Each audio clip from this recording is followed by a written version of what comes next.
illa wa malakul mauti yunadi ya abna'al arba'in hadha waqtu akhdhiz zad adhanukum hadirah wa a'dha'ukum qawiyyah wa ya abna'al khamsin qad dana waqtul akhdhi wal hasad wa ya abna'as sittin nasitumul iqab wa ghafalatum an raddil jawab. Kata Rasulullah sallallahu alaihi wasallam yang artinya bahwa setiap hari terbit matahari, malaikat maut ini selalu mengumumkan, selalu mengingatkan. Menjadi malaikat maut, ya abna al arba'in, wahai orang-orang yang berumur 40, hai manusia yang umurnya kepala 4, hadza waktu akhdhiz zad, ini waktunya kalian mengambil bekal. Azhanukum hadirah, hati kamu masih hadir, ingatan kamu masih kuat. Wa a'dha'ukum qawiyyah, anggota kamu masih kuat.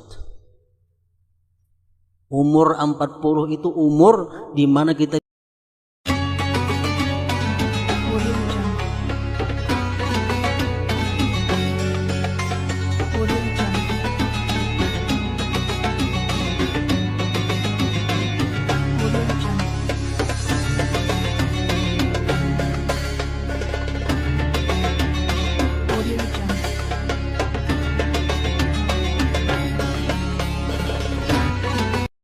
rahimakumullah. Surat As-Sajdah ini adalah salah satu di antara surat-surat yang agung, surat yang sangat banyak manfaatnya, surat yang sangat banyak faedahnya apabila kita mampu mengamalkannya.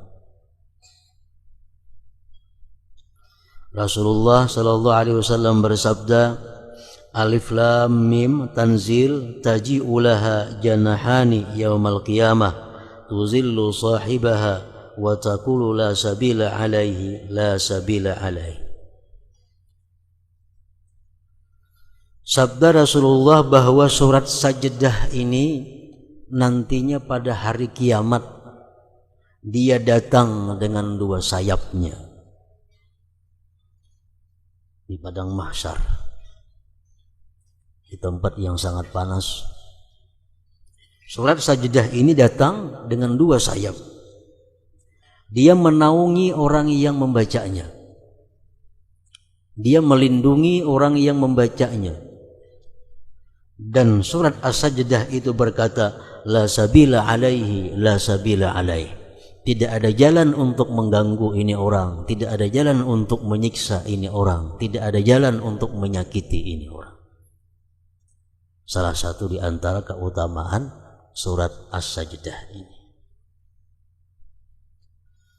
Dan lagi disebutkan dari Khalid bin Ma'dan, beliau berkata, Iqra'ul munjiyah wa hiya alif lam mim tanzil fa innahu balagani anna rajulan kana yaqra'uha ma yaqra'u syai'an ghairaha wa kana katsiral khataya fanasharat janahaha alaihi wa qalat rabbi ighfir lahu fa innahu kana yukthiru min qiraati fashaffa'aha rabbu bihi wa qala uktubu lahu bi kulli khati'atin hasanah warfa'u lahu darajah, akhrajahu Darimi.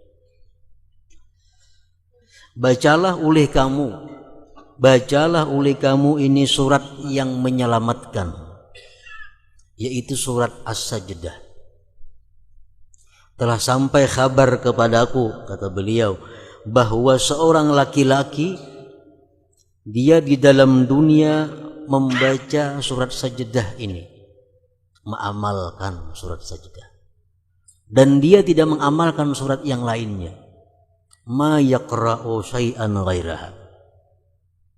Dia kada tahu Yasin, kada tahu Tabarak.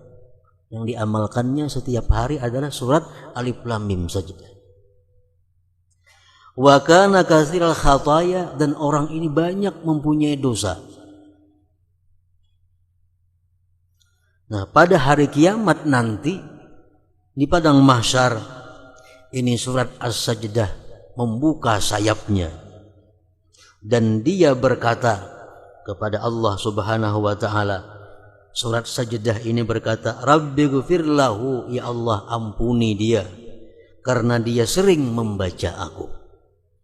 Maka Allah akhirnya memberikan syafaat padanya, dan Allah berfirman, tulislah bagi dia dengan tiap-tiap dosa itu kebaikan, dan tinggikan bagi dia derajatnya. Rawahud Dari. Ini hanya orang yang mengamalkan surat As-Sajdah, tidak mengamalkan surat-surat yang lainnya. Sudah sedemikian rupa syafaatnya, pertolongannya, apalagi ditambah dengan surat-surat yang lain. Dan lagi sabda Rasulullah sallallahu alaihi wasallam, man qara'a tabarakalladzi biyadihil mulku wa alif lam mim tanzil as-sajdah ba'dal maghrib wal isya'il akhirah faka'annama qama lailatul qadar. Siapa yang membaca tabarak, surat Al-Mulk dan surat As-Sajdah ini sesudah maghrib waktunya, sebelum Isya, maka dia seolah-olah beribadah pada malam Qadar. Nilai pahala yang diberikan Allah kepada dia sama dengan dia beribadah pada Lailatul Qadar. Jadi surat Tabarak dahulu baca, hanyar surat Alif Lam Mim Tanzil ini atau Sajdah ini setiap malam antara maghrib dan isya waktunya, kalau hendak mendapatkan pahala Lailatul Qadar. Kalau yang pertama tadi tasarah aja membaca, malam ke siang ke asal tiap hari ini membaca, itu sudah dapat syafaatnya di hari kiamat. Tapi kalau untuk mendapatkan Lailatul Qadar mesti membacanya dengan tabarak beganding dan sesudah maghrib sebelum isya. Nah, para muhibbin rahimakumullah, inilah sebagian daripada hadis-hadis Rasulullah yang menjelaskan tentang keutamaan surat As-Sajdah. Sehingga dengan hadis-hadis ini tidak ada jalan kecuali untuk mengamalkannya setiap malam. Dan ini merupakan sesuatu dianggap amalan wajib bagi seseorang yang menjalani jalan akhirat. Karena surat ini surat yang menyelamatkan dia di akhirat nanti. Para muhibbin rahimakumullah, surat As-Sajdah sebagaimana surat-surat yang lainnya banyak mengisahkan keadaan-keadaan akhirat, banyak memberikan petunjuk hidayah kepada umat. Antara lain kita ambil satu ayat dari surat Sajdah yang berbunyi, Qul yatawaffakum malakul mautil ladzi wukkila bikum thumma ila rabbikum turja'un. Firman Allah, katakan wahai Rasul,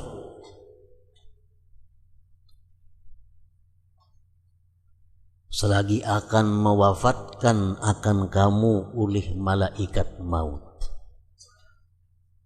Selagi akan mewafatkan akan kalian oleh malaikat maut yang diwakilkan dia dengan kamu, kemudian kepada Tuhanmu kamu dikembalikan. Satu ayat ini memberikan beberapa isyarat petunjuk kepada kita. Pertama, kita disuruh untuk mengenali malaikat maut yang pasti akan kita jumpai, supaya jangan takajub karena disuruh oleh Tuhan kita mengenali malaikat maut. Yang kedua, ayat ini menunjukkan bahwa kita semua akan dikembalikan kepada Allah Subhanahu wa taala. Tsumma ila rabbikum turja'un. Malakul maut ismuhu ngaran sidin Israil. Israil maknahu artinya Abdullah. Abdullah bahasa Arabnya.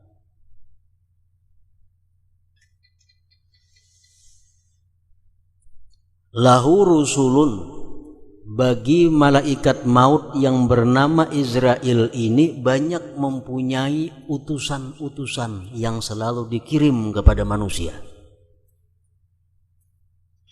Makin banyak utusan-utusan itu datang kepada kita, artinya makin dekat nang mautus datang kepada kita. Lahu rusulun katsirah.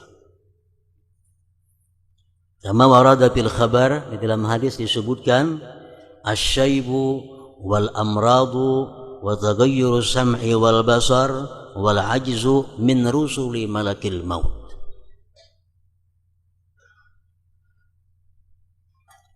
Bermula uban,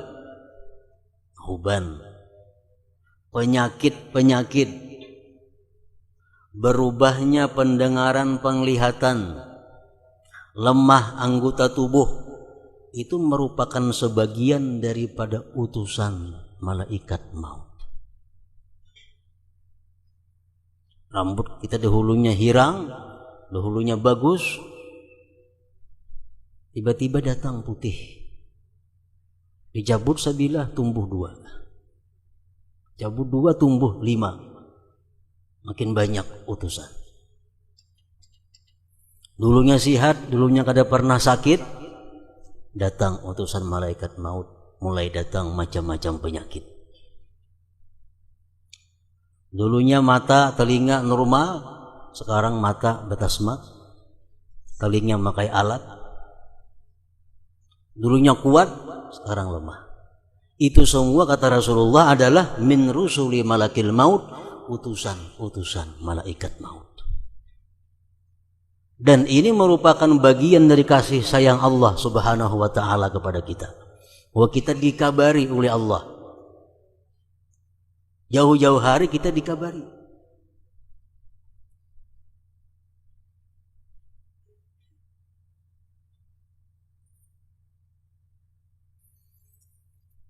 Disebutkan ada salah seorang nabi di antara anbiyaillah ta'ala didatangi oleh malaikat maut.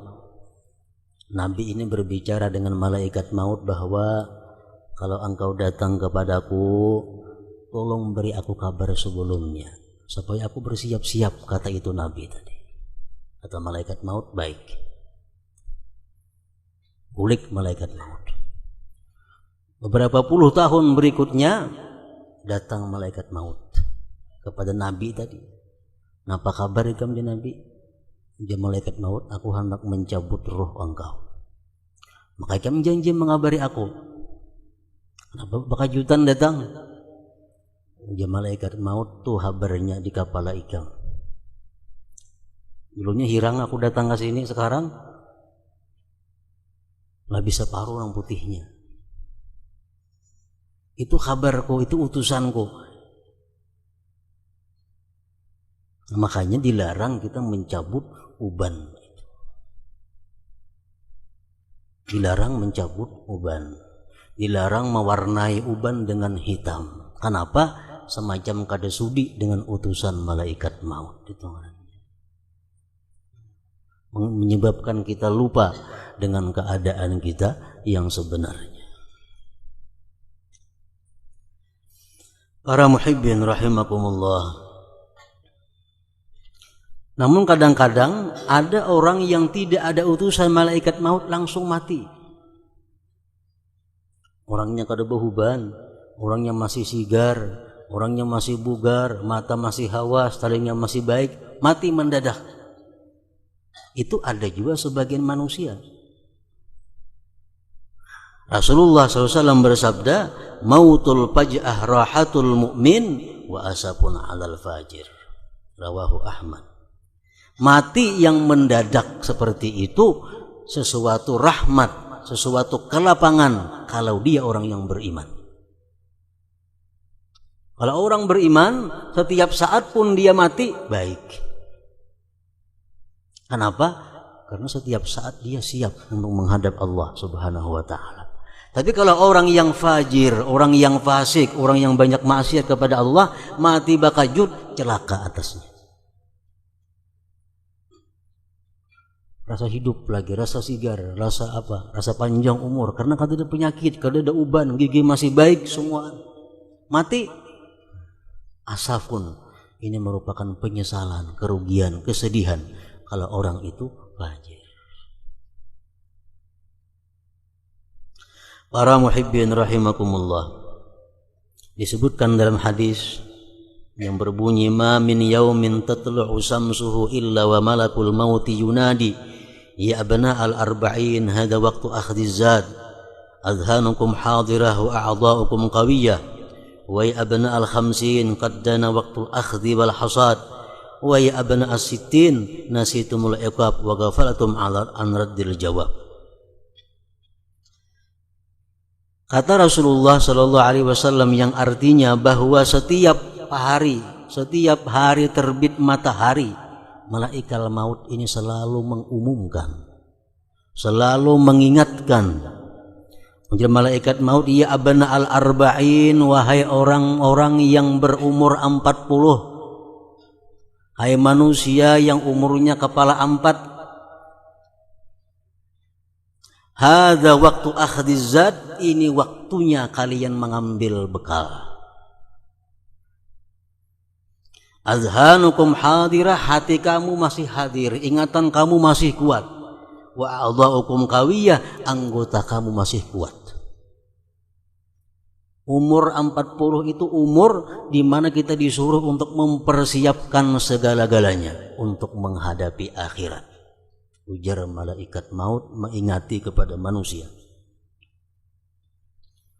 Waktu umur 40 kita bisa guring 2 jam sehari. Waktu umur 40 kita masih bisa kadang-kadang kada guring 24 jam. Bekerja, beribadah, beramal kepada Allah Subhanahu wa ta'ala. Ini waktunya kita untuk bersungguh-sungguh. Kalau sudah umur 60 tahun, 50, sedikit saja kurang guring, garing. Guring tak ubah waktunya, garing. Jadi umur 41, 42 sampai 49 itu waktu di mana kuatnya seseorang untuk beribadah kepada Allah Subhanahu wa ta'ala. Keuntungannya kalau kita waktu muda beribadah kepada Allah, andai kata kita tua, kita uyuh, kita sakit, tetap dicatat oleh Allah Subhanahu wa ta'ala. Ini untungnya. Waktu kita umur 40 kita tiap malam tahajud jam 1 sampai subuh, tiap malam. Lagi umur 40. Sudah umur 60 kada kawal lagi, jam 4 jam 8 bangun, jam 4 hanya bangun. Umur sudah 60, tetap dicatat oleh Allah mulai pukul 1 sampai subuh. Kenapa? Karena hanya lemahnya dia yang menghalang daripada ibadah. Dan sudah dia buktikan waktu dia kuat, dia sungguh rajin beribadah. Nah ini Allah maha kasih sayang kepada kita. Kalau sudah umur 60 tahun menyesal, kada ada artinya. Aku hendak beribadah tapi kada kawal lagi, kada angin, garing. Umur sudah 60 tahun, kada kawal lagi beribadah. Itu alasan seperti itu ditolak oleh Allah. Kenapa? Agar Tuhan ikan pernah merasai muda, ikan pernah merasai mana buktinya. Nah ini untungnya orang yang waktu muda beribadah. Hadza waktu akhdhiz zat azhanukum hadirah wa a'dha'ukum qawiyah. Wa ya abna al-khamsin, ujar malaikat maut, wahai orang yang berumur 50, kepala 5. Qad dana waqtul akhdhi wal hasad, sungguh parak waktu diambil, waktu dikatam. Umur 50 ke atas tuh parak, kada lewas lagi. Artinya apa? Orang yang sudah umur 50 ke atas ini tuh sedikit benar lagi memikirkan duniawi. Waktunya diisi dengan sanggup untuk akhirat. Umur sudah 50 lebih.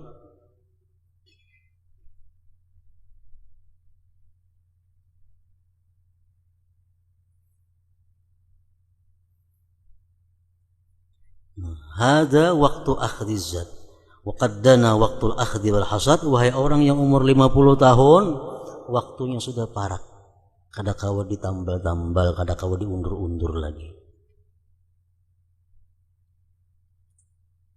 Wa ya abna as-sittin, wahai orang yang umur 60 tahun, kata malaikat, nasitumul iqab, apakah kamu lupa akan iqab, akan siksa Allah? Umur 60 masih begadut saja di pasar lagi. Umur 60 masih sibuk dengan urusan dunia. Apakah kamu lupa akan siksa Allah? Bagaimana kamu nanti menjawab pertanyaan Allah Subhanahu wa ta'ala?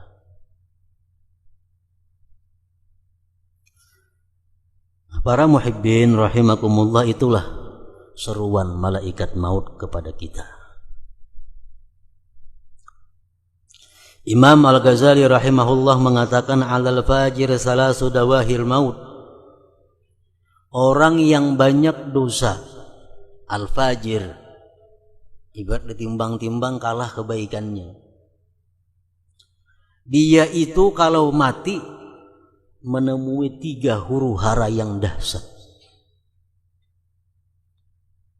Pertama, syiddatun naza', bersangatan sakit, dicabut nyawa.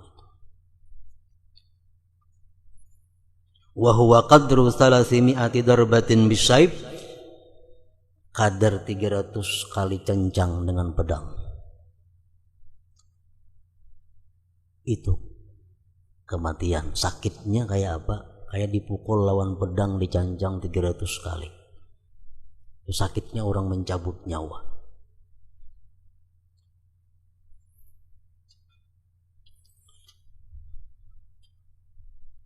Kalau dia orang yang tidak beriman kepada Allah, orang yang durjana, orang yang banyak dosa, hendak mati itu awaknya sakit, hatinya sakit. Dubul. Hatinya sakit, awaknya sakit. Kalau orang yang beriman kepada Allah, paling-paling awaknya sakit, tapi hatinya tenang, hatinya ridha. Rasulullah berkata, al-maut kafaratul mu'min. Kematian yang sedih, yang sakit itu merupakan kafarat dosa bagi orang yang beriman kepada Allah.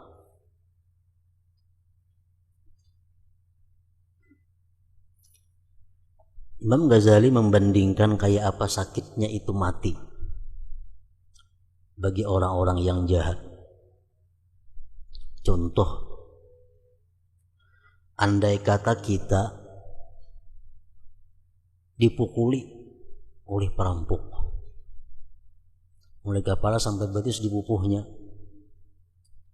dipukulinya oleh perampok, kepala sampai betis berluka-luka, sakit kan itu, sakit. Ditambah lagi pulang seluruh harta kita, anak kita, bini kita, jabatan kita, kekasih kita diambil oleh perampok semua. Bayangkan kayak apa sakitnya hati kita. Awak itu dipukuli mulai kepala sampai betis, rumah diambil perampok, bini, anak, kekasih, semuaan kada bertinggal sebuting pun kada ada lagi, tinggal sebatang kara kita hidup. Kayak apa sakitnya kayak itu. Nah, itu nggak bisa dicontohkan kayak apa sakitnya itu mati. Nah, orang nang mati macam itu, di samping menghadapi sakitnya mencabut roh, bagi orang yang cinta kepada dunia, bagaimana sakitnya hati meninggalkan harta yang sekian banyak. Makanya kalau orang sedikit harta, makin sedikit sakitnya mati. Orang yang sedikit anak, makin sedikit sakitnya hati. Kenapa? Karena cinta kepada anak, cinta kepada harta itu menyakiti hati kalau berpisah kepadanya. Mana dipukuli orang, anak diambil orang, bini diambil orang, kada boleh bertemuan lagi, semuaan habis. Nah, bayangkan kayak apa sakitnya kita saat itu. Nah, itulah bagian kecil yang bisa dicontohkan untuk merasakan bagaimana kematian itu. Orang kadang-kadang hilang jabatan aja stres sudah. Ada motor masih ada, rumah 2-3 buah berisi bini 2, anak banyak berisi, harta berlimpah ruah, jabatan ampe stres. Hanya jabatan, awak masih sihat lagi tuh. Nah, bayangkan kalau awak sudah sakit dipukuli orang, jabatan diambil, semuaan habis, kayak apa sakitnya. Nah, itulah perumpamaan yang bisa dicontohkan sedikit tentang kematian.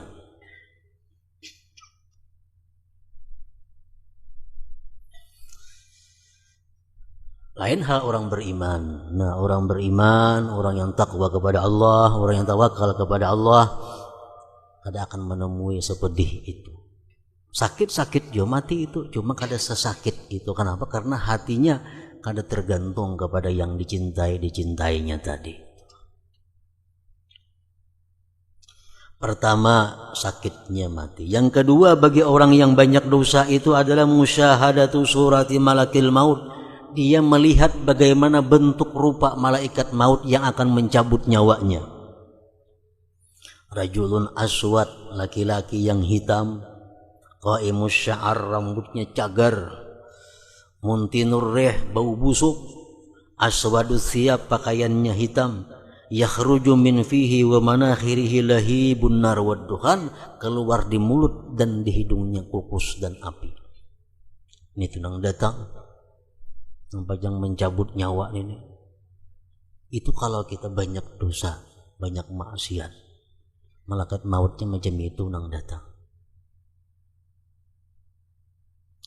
Yang ketiga, musyahadatuhum mawadi'ahum minan nar.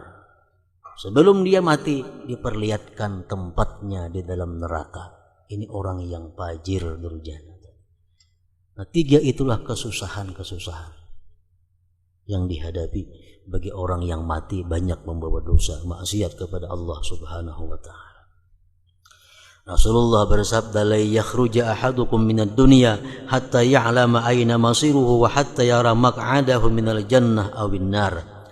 Tidak keluar salah seorang kamu daripada dunia sehingga dia tahu tempatnya kemana dia kembali. Dia sudah melihat ke neraka atau ke surga. Makanya kalau kita perhatikan orang-orang imbah mati itu atau hendak mati itu rata-rata menangis. Ada tangis gembira, ada tangis duka cita. Kenapa? Saat itu dia dilihatkan Allah tempat yang bakal disinggahinya, tempat yang bakal ditempatinya. Yang melihat surga, tangisnya tangis gembira, air matanya jernih. Yang melihat neraka, tangis juga, tangisnya sedih, air matanya keruh. Demikian penjelasan dari beberapa hadis Rasulullah sallallahu alaihi wasallam. Para muhibbin rahimakumullah. Mengingat malaikat maut, mengenal malaikat maut, mengingat kematian merupakan sesuatu yang disuruh oleh agama. Rasulullah bersabda, "Aktsiru min dzikril maut fa innahu yumahhisu dzunub wa yuzahidu fid dunya." Banyak-banyaklah kamu mengingat kematian karena itu menghapuskan dosa dan membuat kamu renggang dengan dunia. Isuk mati, siapa yang wani ke pasar hari ini nah? Siapa yang wani bulah baju hari ini kalau isuk tahu bakal mati? Orang yang mengingat kematian, orang yang terhapus dosanya dan dia akan renggang dengan dunia.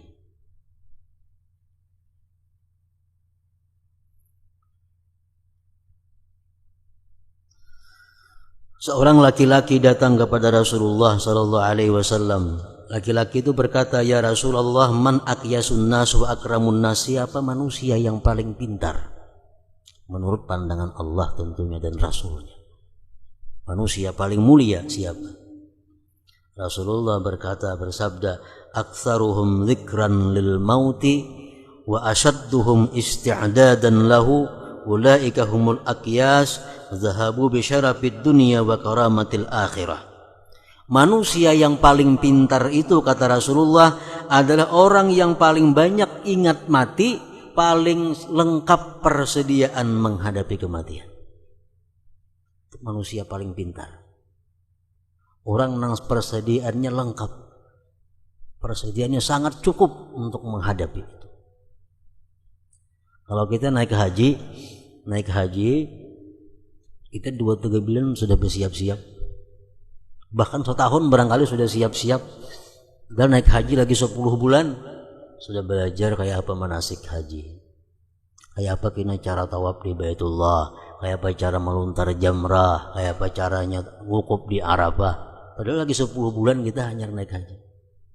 Kita bersama duit cukup untuk ini, untuk itu, semuaan bekal. Besangu kain ihram, besangu ubat, besangu macam-macam persanguan. Makin lengkap, makin bagus. Padahal musafir kita naik haji cuma 40 hari. Nah, orang nang pintar itu kata Rasulullah, orang yang sudah lengkap persediaan menghadapi beberapa tempat-tempat yang membahayakan. Menghadapi malaikatul maut, nah apa sanggup kita? Menghadapi munkar nakir, apa sanggup? Menghadapi zabaniyah, malaikat-malaikat yang menarik ke neraka, apa sanggup? Menghadapi berjalan di siratal mustaqim, nah pelatihannya dalam dunia supaya selamat, supaya lulus.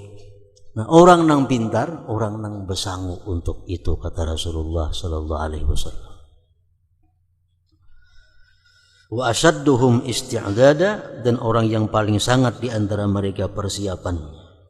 Ulaika humul aqyas, mereka itulah orang yang cerdik pandai. Zahabu bi syarafid dunya wa karamatil akhirah, mereka itu akan pergi dengan kemuliaan dunia dan akhirat. Jadi mengingat kematian merupakan sesuatu yang sifatnya ibadah. Kafa bil mauti wa idza, ujar Nabi, cukup kematian itu sebagai guru. Cukup kematian itu sebagai pepadah nasihat. Amun kita mau ma'iktibar, makanya disuruh bila kita melihat orang mati menyambayangkan ma'atar ka kubur, dapat pahala kayak gunung Uhud 2 biji genanya. Supaya apa? Supaya manusia ini ma'iktibar. Kayak ini kina aku, maksudnya kayak itu. Makanya dianggap berdosa kalau kita tertawa di hadapan mayit.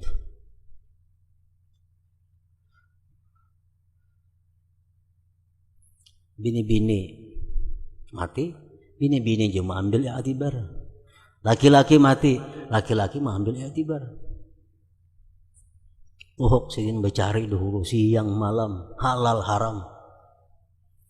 Mati dibuat di dalam kubur, karena apa dibawa rumah sagan bini. Sampai 100 kawin nang bini. Itu i'tibar bagi kita. Kayak itu kena aku berhimat mencari akan bini anak. Aku mati mana ingat lagi lawan aku inya, beremian, berminuman, bermainan. Aku mah dalam kubur menyandangnya harta nang ku cari akan siang malam halal haram itu.